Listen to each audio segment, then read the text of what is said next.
Sung Doin is a 18-year-old student who dreams of meeting her first true love. When she is on the roof, she sees a guy who is ready to jump down and asks him not to do it, but he doesn't listen to her because of his undivided feelings. Waking up, Doin realizes that it was all a nightmare dream of a teenager connected with painful memories. Her older sisters ask the girl to get up soon and pack her things as they are moving to Seoul. Upon arrival in the new city and apartment, the girl is bored and too hot.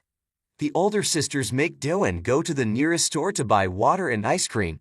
On the way back, the girl notices that there is someone in the elevator and hurries to avoid waiting long on the first floor.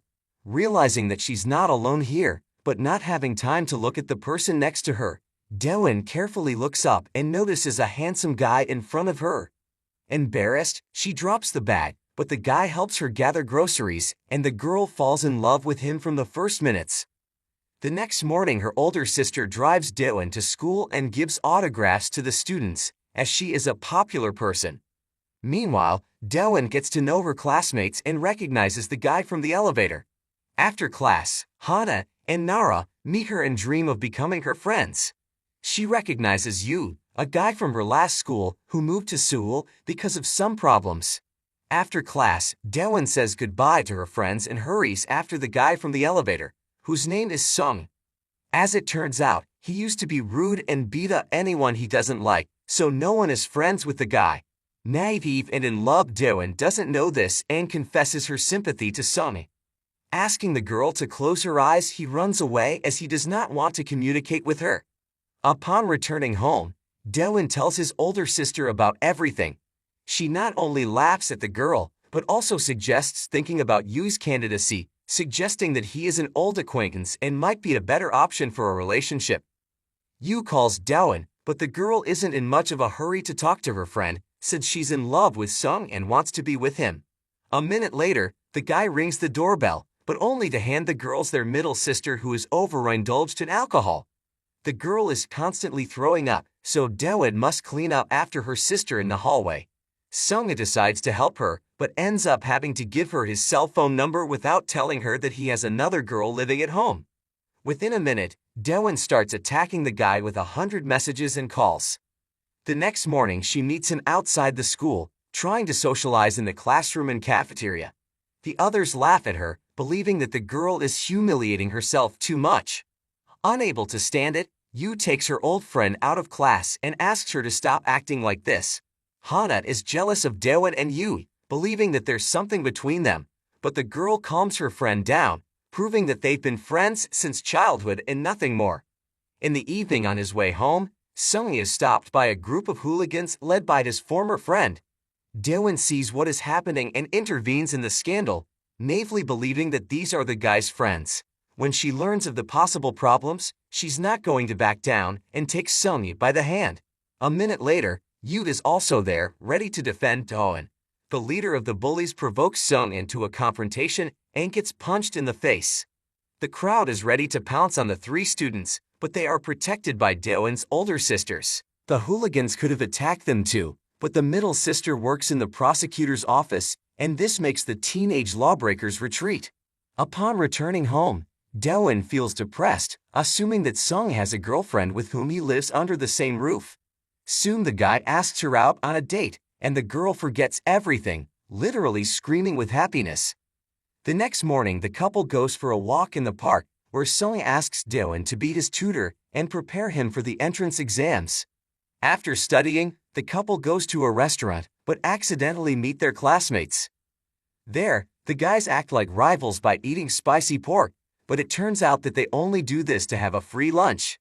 After the restaurant, Yu asks Sung not to hurt Doin, because she's really nice and doesn't deserve it. Taking another look at the girl, the guy realizes that he's also fallen in love with her. In the evening, Sung's former lover learns that he has started dating another girl and demands to know everything about her. In the morning, Sung visits Doin to continue studying for his exams. The older sisters talk about the schoolgirl's crush, which makes her feel awkward. The sisters observe the couple, so they have to go for a walk, where Sung proposes to Doin to be his girlfriend and gets her consent. At the same time, Hana proposes a relationship to Yui, but the guy is not ready for such a serious step. On the way home, Sung is not ready to brush his girlfriend, but takes Daewon by the hand. Upon returning to the apartment, once again got confronted with a problem.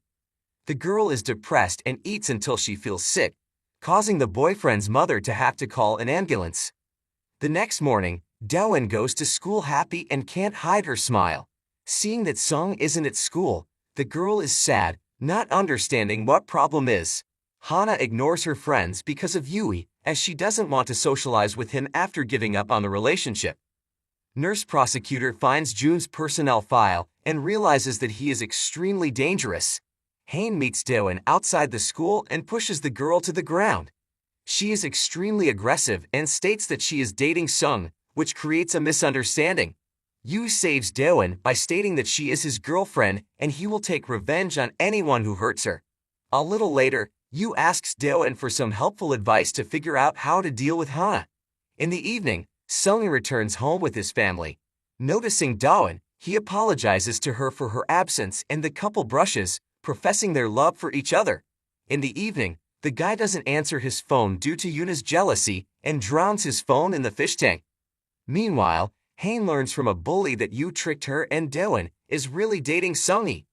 The next morning, Daewon and Sung go to school together and they are doing well again. Yu decides to apologize to Hana for abandoning the relationship and gives her a letter of explanation. After class, the teacher asks Sung to stay late, but before he does, he gives the girl a player to listen to his favorite music. When Daewon returns home alone, she is once again the victim of Hain's attack, which attracts the bad guys led by Chun. One of the bullies turns out to be a good man and rushes to the school to inform Sungi about what happened. The frightened boy goes in search of the girl he loves, realizing that the bullies have kidnapped her. 2 years ago, they were all friends of Sung, but one day they crossed the line of normal behavior.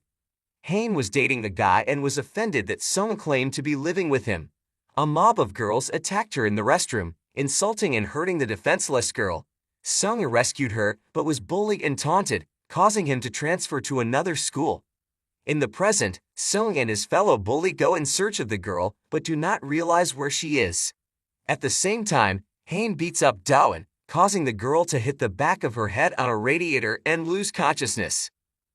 The bullies decide to mock her, but the teachers appear in the restroom and chase them away and call an ambulance for Daewon. The next morning, the girl doesn't show up at school and Sung has to tell their mutual friends about everything. Yu pounces on him with fists as the guy didn't keep the girl out of his problems.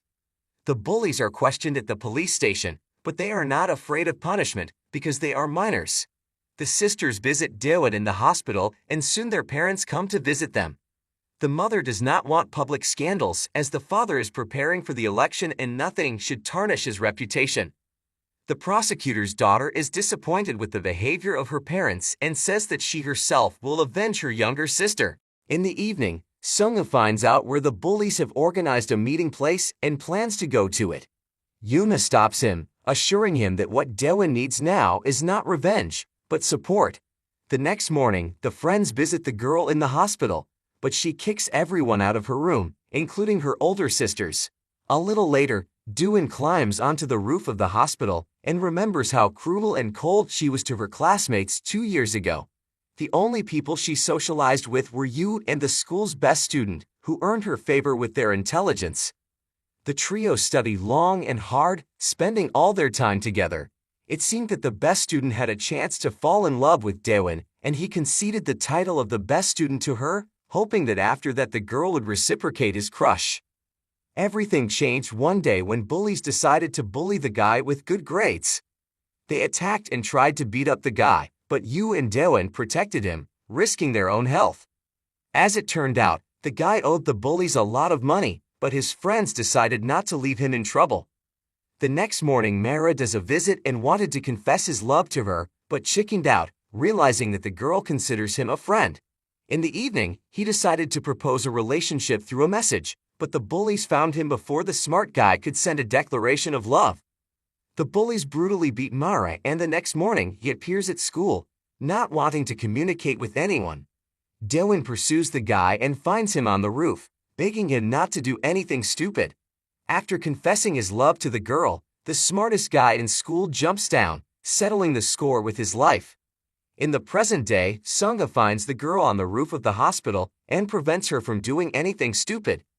2 years ago, bullies caught and brutally beat up Yui because he was sticking up for the late Mara and now has to pay them back in his place. Being crushed, the boy drops out of school and goes to Seoul to escape persecution. Daewon suggests that Sung-hee take a break from the relationship, having a hard time with what happened to her. A little later, the bullies publish a video that shows them bullying Daewon and humiliating her. The girl becomes hysterical and does not want to talk to anyone because of what happened. In the evening, her friends and Sung-ha try to visit Daewon, but she doesn't want to see anyone. A little later, Yoon-ha, who lives with Sung-ha, decides to visit her, and the boy and his friends go to the bad guys to get revenge on them. Yoon-ha supports and comforts Daewon, revealing that she too has been bullied for a long time. After hearing what happened, Sung-ha has a violent fight with his friend Jun, causing them to part as enemies.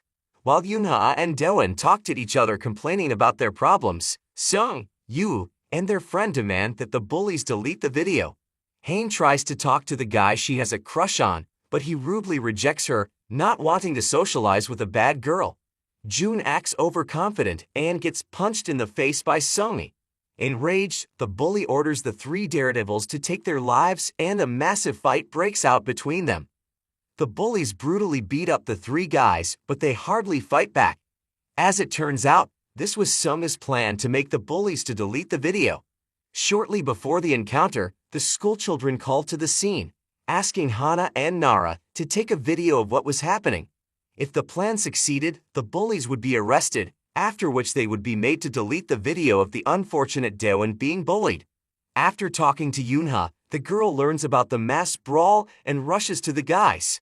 Hana and Nara stop the fight to protect the schoolchildren, after which the police led by the older sister prosecutor arrive on the scene and arrest the bullies. Daewon rushes to the scene to hug Sung and sees Hain deciding to avenge the guy's trampled feelings and attacks him with a knife, wounding Sung in the neck. Soon, the guy is taken to the hospital with a serious injury and sent to the intensive care unit. As a result of what happened, Sean and Hain are taken to the police and made to serve their sentences.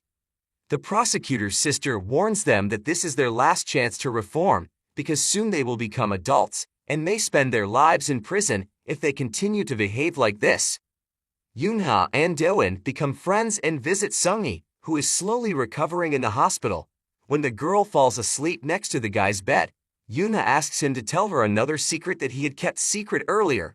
A few days later, Sung-hee is discharged from the hospital and Daewon rushes to him, but sees that there is no one in the room.